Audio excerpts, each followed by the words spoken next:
Hello, and welcome to Ancient Dreams. Tonight, we are traveling to a time when the very first cities were rising from the dust of the Fertile Crescent, a time when history itself was first being written down. We are going to ancient Ur. Now, imagine the most valued professionals in this bustling city-state. These were the scribes, the tiny educated elite who held the keys to knowledge, who recorded the laws, the trades, and the sacred hymns. How do you think they were paid for this vital work? Not with clinking silver coins, not with parcels of land, but with something far more fundamental. They were paid in beer. It sounds strange to our modern ears, doesn't it? To imagine a salary being delivered in a clay jug. But in ancient Sumer, beer was more than just a drink. It was a currency. It was nutrition. It was a cornerstone of civilization itself. A kind of liquid bread that fueled the world's first workforce. The story of this beer is the story of a simple, quiet life, a life of purpose and of peace. Now, before we step back into that time, if you find these journeys help you find a moment of rest, please take a second to like the video and subscribe to Ancient Dreams. It allows our small community to grow, and I am always fascinated to know where these stories are reaching. So feel free to leave a comment below, letting me know where in the world you're listening from tonight. All right. Thank you for that. The time for doing is over. The time for rest has begun. Find your comfortable position. Dim the lights.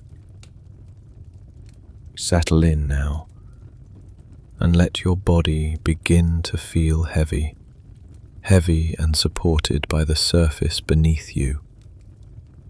Allow your attention to turn inward, noticing the gentle rhythm of your own breath, a quiet rise and a soft fall, just as the sun begins its slow ascent over the flat horizon of ancient Sumer. You too are in a state of gentle awakening, not into a day of tasks and troubles, but into a state of deep and profound rest. Feel the muscles around your eyes soften, let your jaw unclench, and allow your shoulders to release any tension they might be holding. Let them fall away from your ears as you sink deeper and deeper into comfort. You are safe here. There is nothing for you to do, nothing for you to be, except present in this moment of calm. Your body knows how to rest, and you can give it permission to do so now. As we step into our story, let each word be a gentle wave, washing over you, carrying you further away from the shore of wakefulness and out into the calm, quiet ocean of sleep.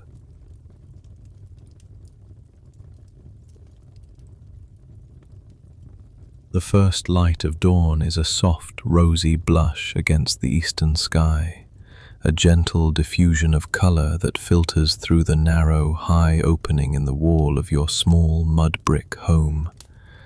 It is a gentle awakening, a slow, unhurried, and gradual transition from the world of dreams to the world of the living.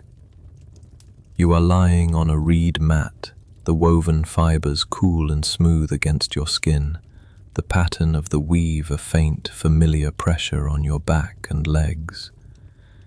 The air in the single room is still and warm, thick with the familiar scents of baked earth, of sesame oil from a small lamp that flickered out hours ago, and the faint, dusty smell of the great city of Ur just beginning to stir beyond your door. For a long moment you simply lie there, feeling the weight of your own body, the gentle automatic rise and fall of your chest with each slow, easy breath. You can feel the solid, packed earth floor beneath your mat, a grounding and constant presence that connects you to this place, to this time. There is no hurry.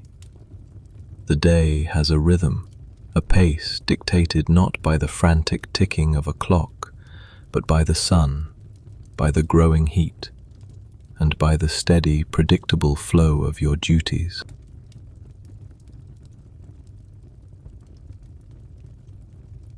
You allow your eyes to slowly drift open, your pupils adjusting to the dim, soft light. The single room of your dwelling is simple, a study in earthen tones. A few clay pots are stacked neatly in a corner, holding your supply of water, a small amount of grain, and some dried figs. A low wooden stool, smoothed by use, sits beside your mat, and hanging from a wooden peg on the wall is your only other set of clothes, a clean linen kilt, almost identical to the one you are wearing.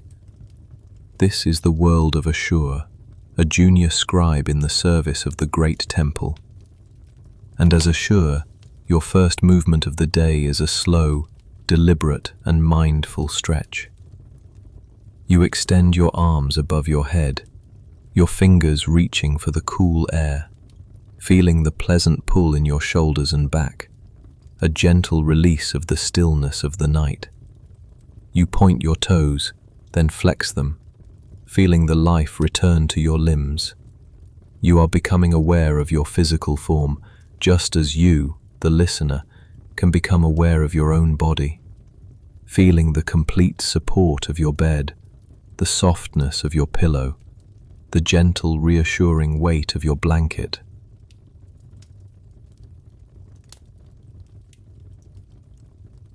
Let any lingering thoughts from your day begin to drift away now, like dust motes dancing in a sunbeam. They are unimportant, insignificant. Your only task is to breathe, in and out, and to follow the sound of my voice. Ashur sits up slowly, the reed mat rustling quietly beneath him. He reaches for a small clay cup and a larger jar of water. The water is cool, not cold, and he pours a cupful, the sound a gentle splash in the morning quiet. He drinks it slowly, feeling it soothe his dry throat. It is a simple act, this first taste of water, but it is grounding. It is the beginning of the day's rhythm. Outside, the sounds of the city are beginning to grow, a symphony of mundane life. The distant, plaintive bleating of a goat, the lowing of cattle, the low rumble of a wooden cart's wheels on the hard-packed earth, the murmur of voices from a neighboring home as another family begins their day. These are the sounds of your world, familiar and comforting in their absolute predictability. You rise to your feet, your movements unhurried. You walk the few steps to the small basin in the corner and splash cool water on your face, washing away the last vestiges of sleep. The water feels refreshing on your skin. You run your wet fingers through your dark hair, combing it into place. There is no mirror, only the practiced, tactile memory of your own hands. You dress for the day, which is to say you ensure your simple linen kilt is tied securely at your waist. The fabric is coarse but durable, the product of the temple's weavers. Your feet are bare, the cool, smooth clay floor a familiar sensation. Your morning meal is as simple as your home. You take a handful of dried figs and a small hard barley cake from a covered pot. You chew slowly, methodically, your jaw working with a steady rhythm. This is not a meal for pleasure, but for sustenance. It is fuel for the work ahead. The barley cake is dry and dense, and you wash it down with more water. The figs are sweet and leathery, a small burst of concentrated flavor in the quiet morning. As you eat, your eyes fall upon the tools of your trade, resting on the wooden stool, a small collection of clay tablets, some blank, some partially inscribed, with practice exercises. A wooden box containing your styluses, river reeds carefully cut and sharpened to a fine triangular point, and a small lump of wet clay covered with a damp cloth to keep it pliable and ready. These are your instruments. To you, they are more valuable than any silver. They are your connection to your purpose, your identity. You are a dubsar, a tablet writer. You are a keeper of records, a weaver of words, a guardian of memory, in a world where memory is etched in mud. Your training was long, arduous, and unforgiving, beginning when you were just a boy. You spent years from sunup to sundown, in the aduba, the tablet house, under the strict tutelage of a master scribe. You learned the hundreds upon hundreds of cuneiform signs, the intricate, abstract dance of wedge-shaped marks that could represent a sound, a word, a concept. You practiced endlessly, your small hands cramping as you pressed the stylus into the soft clay, copying proverbs, hymns, and long, monotonous lists of vocabulary, lists of trees, of stones, of gods, of professions. You learned mathematics, accounting, land surveying. You learned the subtle arts of law and administration. Failure was met with a sharp word or a stinging blow from a cane. Success was met with more work, with a more complex text to copy. But you persevered. And now, you are here. A junior scribe, but a scribe nonetheless. A member of a small, elite class of literate men in a world of overwhelming illiteracy. You have a place, you have a purpose, and you have a wage. You finish your simple meal and carefully gather your tools. You inspect each stylus, running your thumb over the sharpened tip, ensuring it is clean and precise. You place them in a leather pouch that hangs from your belt. You pick up the lump of fresh clay, its damp coolness a familiar weight in your palm. You will need it for today's tasks. With everything in order, you unlatch the simple wooden door of your home and step out into the narrow, winding street. The sun is higher now, casting sharp, dark shadows that will shrink as the day wears on. The air is already growing warm, carrying the layered scents of the city, of cooking fires, of livestock, of the damp, earthy smell of the nearby Euphrates River, and the faint, acrid smell of a distant pottery kiln. The city of Ur is awake. The street is a river of humanity. Merchants are setting up their stalls, laying out their wares on woven mats, gleaming copper pots, colourful bolts of wool, strings of dried fish. Children chase a stray dog, their laughter echoing off the high, windowless brick walls of the houses. A donkey, laden with baskets of dates, is stubbornly blocking the path, its owner trying to coax it forward with a stream of gentle curses and a tempting handful of greens.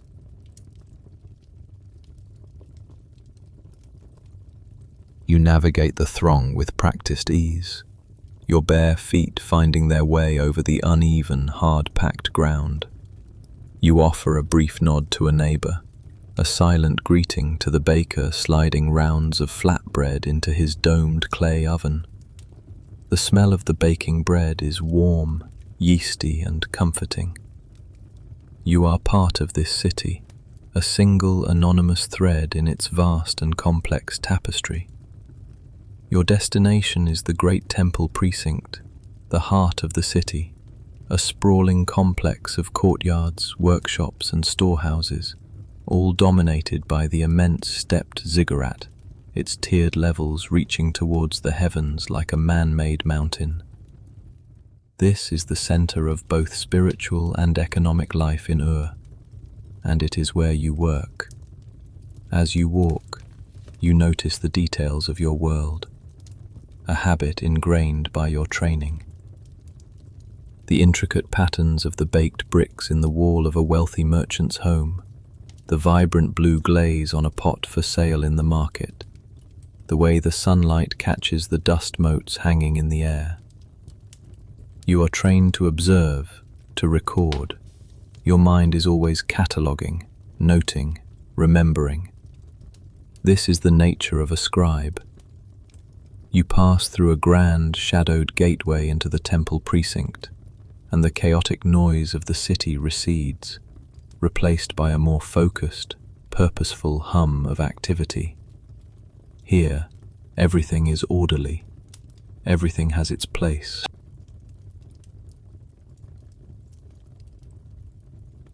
You see porters in loincloths carrying heavy sacks of grain from the storehouses, their bodies straining under the weight, their movements synchronized. You see priests in their clean, fringed white robes, walking with serene purpose towards the inner sanctuaries.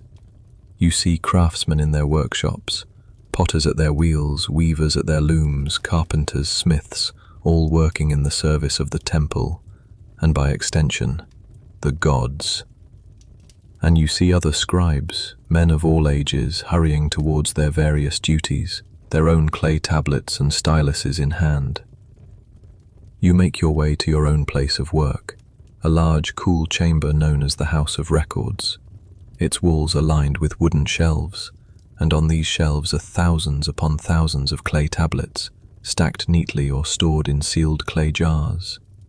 Each tablet is a piece of the city's memory, a receipt for a delivery of barley, a contract for the sale of a field, a list of laborers and their rations, a verdict from a court case, a hymn to the moon god Nana, the patron deity of Ur. This is the engine room of the civilization, and it runs on clay and reeds. Your supervisor, a senior scribe named Enlil-Bani, is already there, his sharp eyes scanning a large tablet resting on a slanted wooden lectern. He is a man made of straight lines and sharp angles, his face a mask of intense concentration. He looks up as you enter, his gaze assessing. He does not offer a greeting, but simply points to a stack of small, damp, pillow-shaped tablets in the corner.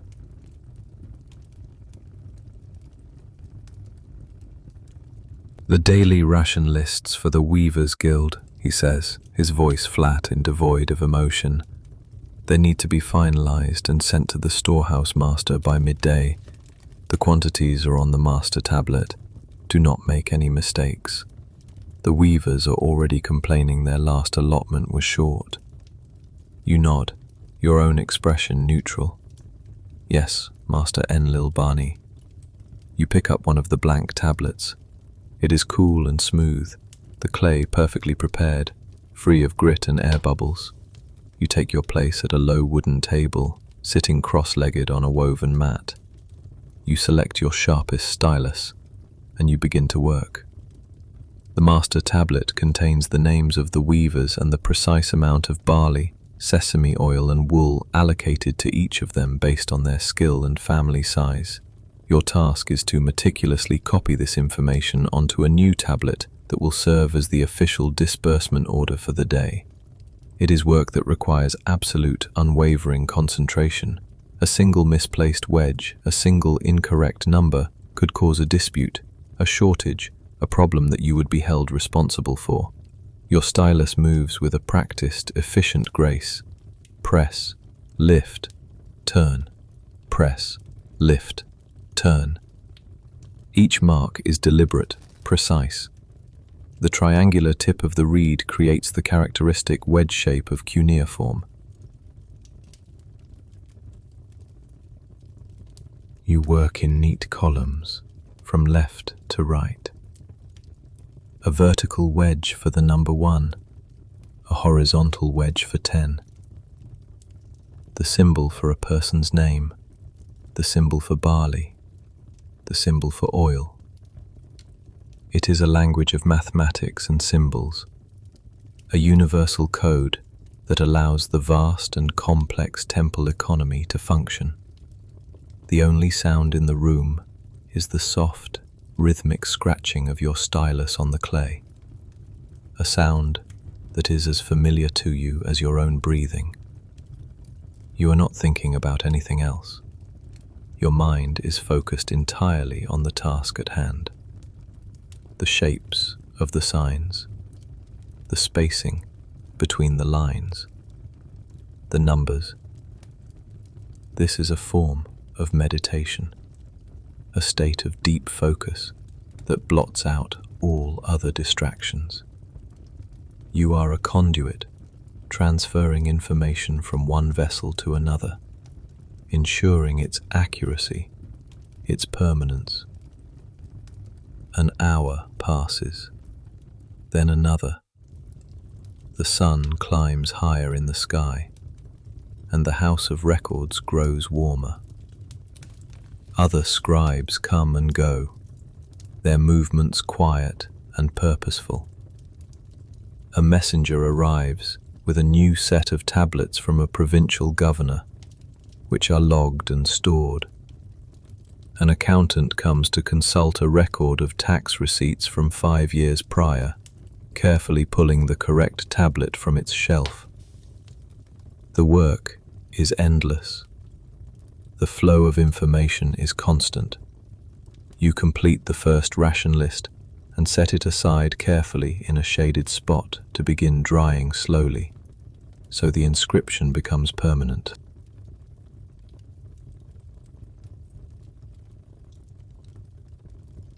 You pick up another blank tablet and begin the process again.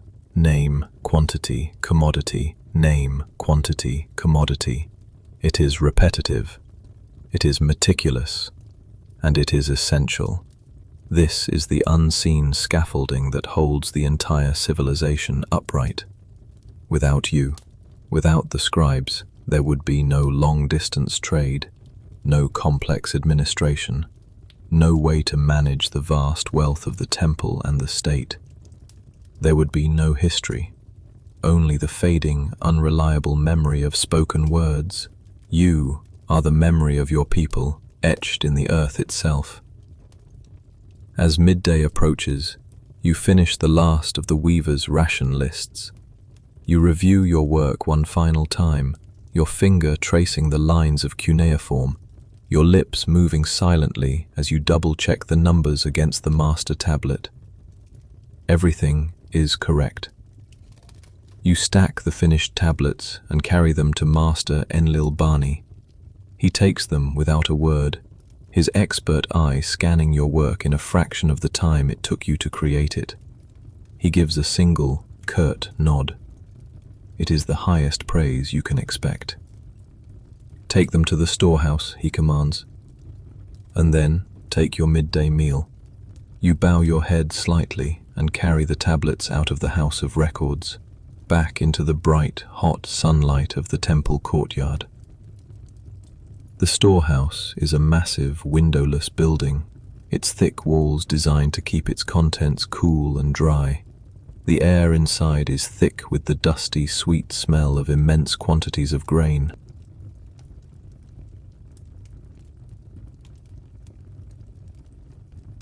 The storehouse master, a burly man with a thick beard, takes your tablets and hands them to his own scribe, who will use them to measure out the correct rations. Your part in this transaction is complete. Now, it is time for your own ration, your own wage. You make your way to a different section of the complex, a distribution point near the temple kitchens. A long line of temple workers is already there, priests, craftsmen, laborers, all waiting patiently for their midday allotment. You take your place in the line, standing quietly. When it is your turn, you do not present a coin or a token. You simply state your name and your rank. Ashur, junior scribe. The man at the distribution counter, another scribe, consults his own clay tablet, a master list of all temple employees. He finds your name. He makes a small tick mark next to it with his stylus. Then he turns and ladles a thick barley porridge into the small clay bowl you carry.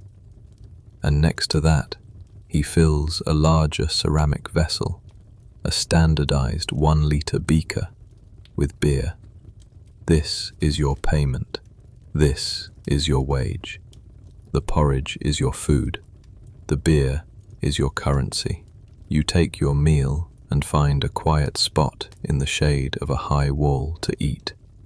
The porridge is thick and nourishing, if bland. But the beer is the true prize.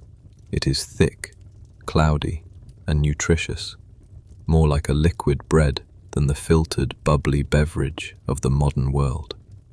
It is brewed from the temple's own barley, a staple of the Sumerian diet. It provides calories, vitamins, and a measure of safety from waterborne illnesses. It is both food and drink, sustenance and mild comfort. And it is the foundation of the entire economic system. In this world, there is no standardized government-issued currency. Silver exists, but it is used primarily for high-value transactions, for foreign trade, or for storing wealth, for the day-to-day business of paying the thousands of people who work for the temple, the state's largest institution. A different system is needed. A system based on the most plentiful and essential commodity the civilization produces, barley. The barley is harvested, stored in the temple granaries, and then processed into 2 primary forms, bread and beer. These products are then distributed to the workers as payment for their labor. A laborer might receive 2 liters of beer a day.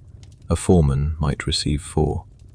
A senior priest or official could be allotted 5 or more. As a junior scribe, your wage is set at 3 liters of beer per day, along with your ration of barley, oil, and wool. It is a good wage, a respectable wage. It places you firmly in the middle class of Ura's society. This system, which seems so strange to a modern mind, is perfectly logical here. It is a direct and tangible form of payment. You have performed your labor, and in return, you receive the very sustenance you need to live and to continue working. There is no intermediary.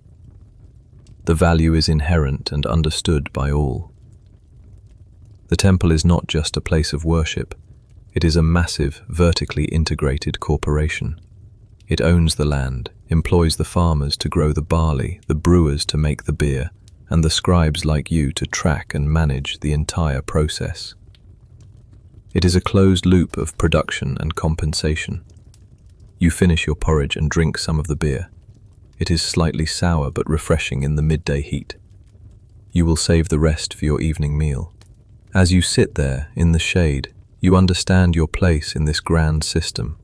The marks you make on a clay tablet are transformed into bread for a weaver's family, oil for a potter's lamp, and the very beer you are now drinking. It is a direct, unbroken chain of cause and effect. Your knowledge, your skill with the stylus, is your contribution to the functioning of the city, and you are compensated from the city's communal wealth.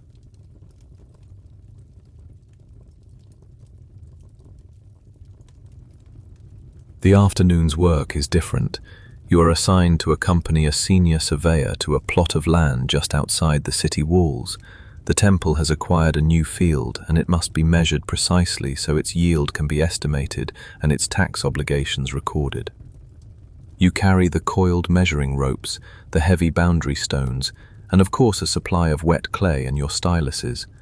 You spend the long afternoon under the hot sun, stretching the ropes taut between 2 points, calling out measurements, and carefully drawing a map of the field on a large clay tablet.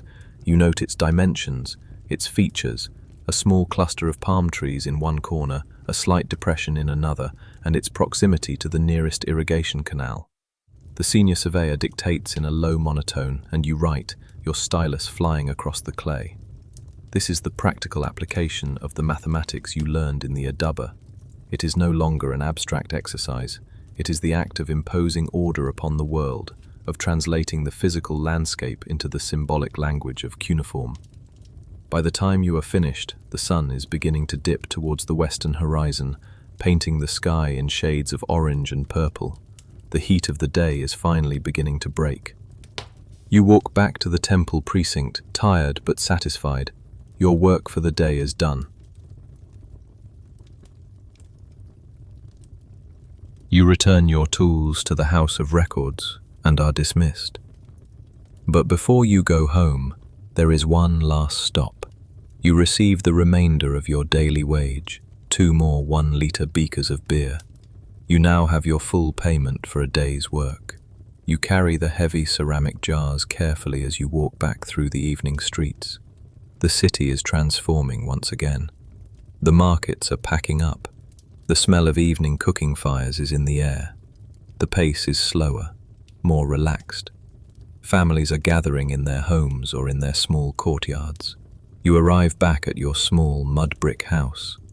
It is dark inside, but you know its layout by heart. You light the small sesame oil lamp, and a warm, flickering glow fills the room. You sit on your reed mat, the day's labor behind you. Your evening meal consists of another barley cake and the beer you have earned. You drink it slowly, savoring it. It is the taste of a day's work well done.